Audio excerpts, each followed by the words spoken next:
सभी बच्चे बताइए कल्प सूत्र के बारे में। कल्प सूत्र का लेखक बताना है। Who was the author of कल्प सूत्रा?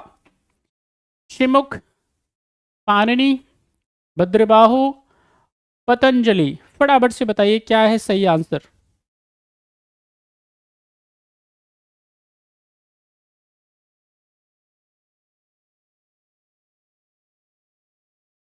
What will be right answer of question number third? कल्प सूत्र के आपको बताना है ऑथर के बारे में। अब जिन जिन भारतीयों ने जवाब दे दिया है, चलिए हम देख लेते हैं। यहां पे जब हम बात करेंगे भाई, अच्छा है, बढ़िया है। कल्प सूत्र जो है ये क्या है? टेक्स्ट है। और किस में है? संस्कृत में है। कल्प सूत्र क्या है? टेक्स्ट है। और कौन सा टेक्स्ट है आपको पता होना चाहिए? जैन टेक्स्ट है, ठीक है कि नहीं? और इसमें क्या है? कल्प सूत्र में क्या है? जितने भी जो जैन मॉन्क हैं उनके बारे में क्या है, उनकी शिक्षाओं के बारे में, उनके जीवन के बारे में क्या है यहाँ पे दे करके रखा हुआ है। कल्प सूत्र में क्या किया गया है? इसको कई भागों में बांटा गया है। मेन जो है इसके 4 भाग हैं। इसमें एक क्या है? स्रोत सूत्र है। बात समझ में आई? और इसमें क्या है? यहाँ पे जितने भी क्या हो सकते हैं आचार नियम है किसके? जैन मॉन्क के, वो इसके अंदर आपको मिलेंगे। जैसे इसमें एक और है, आपको मैं अगर बताऊं, जैसे ग्रस्त सूत्र, ठीक है कि नहीं? तो इसमें क्या है? जो सामान्य संस्कृति के नियम है ग्रस्तों के, वो इसमें शामिल है। यहाँ पे मैं बताऊं एक और, इसको बांट देते हैं आगे। जैसे धर्म सूत्र है, तो धर्म सूत्र के अंदर क्या होगा? जितने भी धार्मिक नियम है वो इसके अंदर शामिल रहते हैं। तो आपको ये अच्छे से पता होना चाहिए। इसके अलावा यहाँ पे यज्ञ के लिए, ठीक है कि नहीं, दान के लिए बहुत सारे नियम इसके अंदर शामिल हैं। तो इसकी जो रचनाकार हैं उनके बारे में बताया जाता है कि इसके रचनाकार हैं भद्रबाहु जी। और भद्रबाहु जो हैं, ये याद रखना है, ये वो जैन मुनि हैं जो क्या करते हैं भाई? ये वो जैन मुनि हैं जो क्या करते हैं? मगध से ट्रैवल करके, पलायन करके, और यहाँ पे याद रखना है ये क्या है? दिगंबर हैं। आपको याद होना चाहिए ये क्या है? दिगंबर हैं। दिगंबर, और याद रखना है श्वेतांबर। जो श्वेत वस्त्र धारण करते हैं, कपड़े पहनते हैं, उनको श्वेतांबर कहते हैं। दिगंबर जो निर्वस्त्र रहते हैं, तो उनके ये क्या हैं? गुरु हैं। समझ लीजिए, बात समझ में आ रही है? तो राइट आंसर क्या हो जाएगा? सी इज द राइट आंसर। दक्षिण में इनका प्रभाव रहेगा, सब बच्चों को याद होना चाहिए। यहाँ पे भद्रबाहु जी हैं, उनका जैन मुनि आचार्य, दक्षिण में इनका प्रभाव ज्यादा रहता है। तो सही आंसर इसका क्या है? सी इज द राइट आंसर। ये लीजिए, दर्शन कर लीजिए आप। चलिए अगले सवाल का आंसर करिए फटाफट से।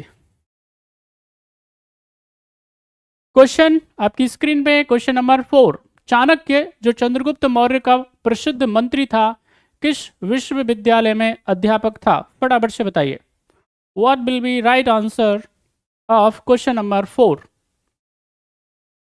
जल्दी बताइए, फटाफट से बताइए। Chanakya, who was a famous minister of the Chandragupta Maurya, was a teacher in which university? क्या है सही जवाब? चलिए भाई सब बच्चे आंसर करो।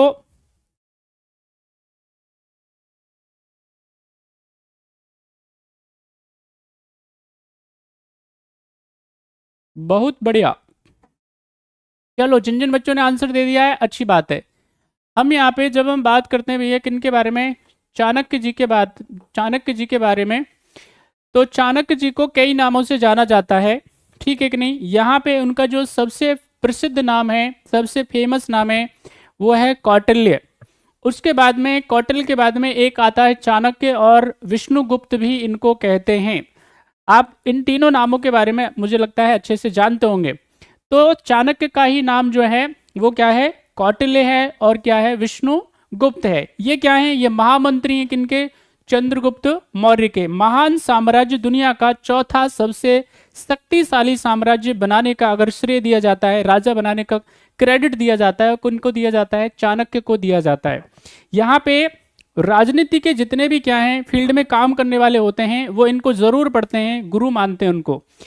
यहाँ पे चाणक्य नीति को बहुत सारे लोग पढ़ते हैं, इनकी किताब है। लेकिन सबसे ज्यादा इंपॉर्टेंट जो है, जो हर एक व्यक्ति को, आप में से जो जो ब्यूरोक्रेसी के लिए जा रहा है, जिसको पब्लिक लाइफ स्पेंड करनी है, तो उनको क्या करना चाहिए?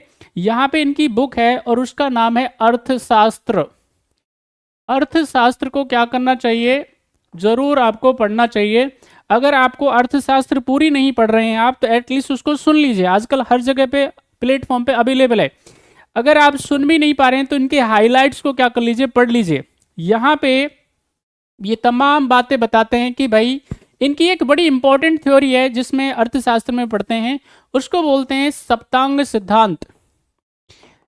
सेवन लिम्ब थ्योरी अंग्रेजी में बोलते हैं इसको, the theory of seven limb या सेवन लिम्ब थ्योरी बोलते हैं, सप्तांग सिद्धांत बोलते हैं।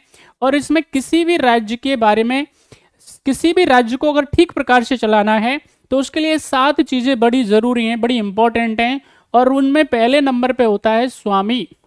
स्वामी मतलब राजा, शासक, प्रशासक, किंग बोल सकते हो आप उसको। तो उसे कैसा होना चाहिए, उसे बहादुर व्यक्ति होना चाहिए, दैवीय गुणों से परिपूर्ण होना चाहिए, उसमें डेविनिटी नजर आनी चाहिए, मोटिवेशन उसका जबरदस्त होना चाहिए, ऐसा मोटिवेशन उसके पास में होना चाहिए कि मुर्दों में भी जान फूंक दे वो।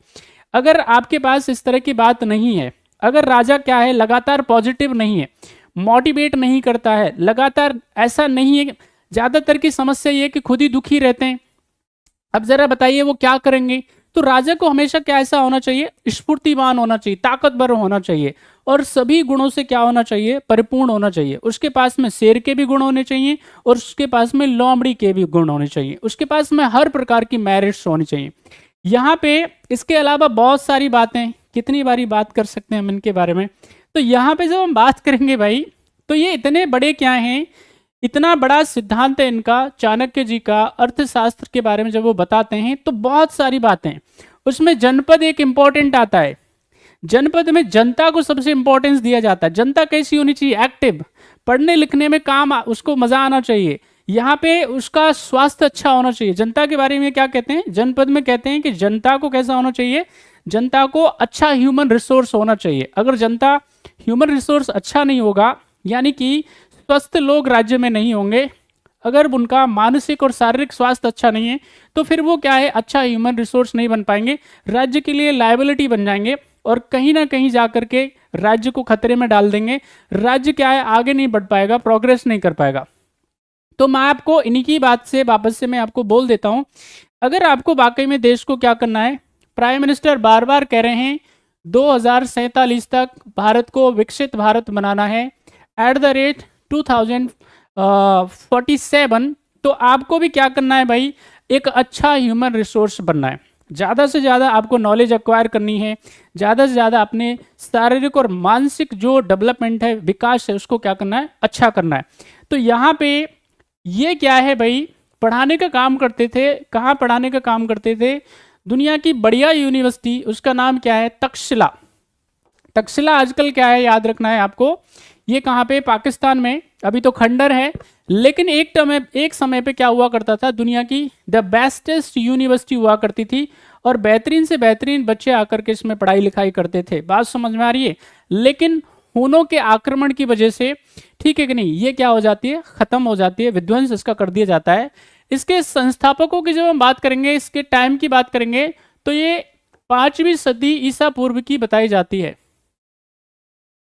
5th सेंचुरी BCE के बारे में यहाँ पे इसका टाइम पीरियड बताया जाता है। और भरत जो है वो क्या माने जाते हैं, इसके संस्थापक माने जाते हैं। बहुत कुछ है इसके लिए भी बताने के लिए, लेकिन आप घर पे जरूर पढ़िएगा, इतने से आपका काम बन जाएगा जहां तक मुझे लगता है। तो सही आंसर क्या हो जाएगा भाई, राइट आंसर इज तक्षशिला।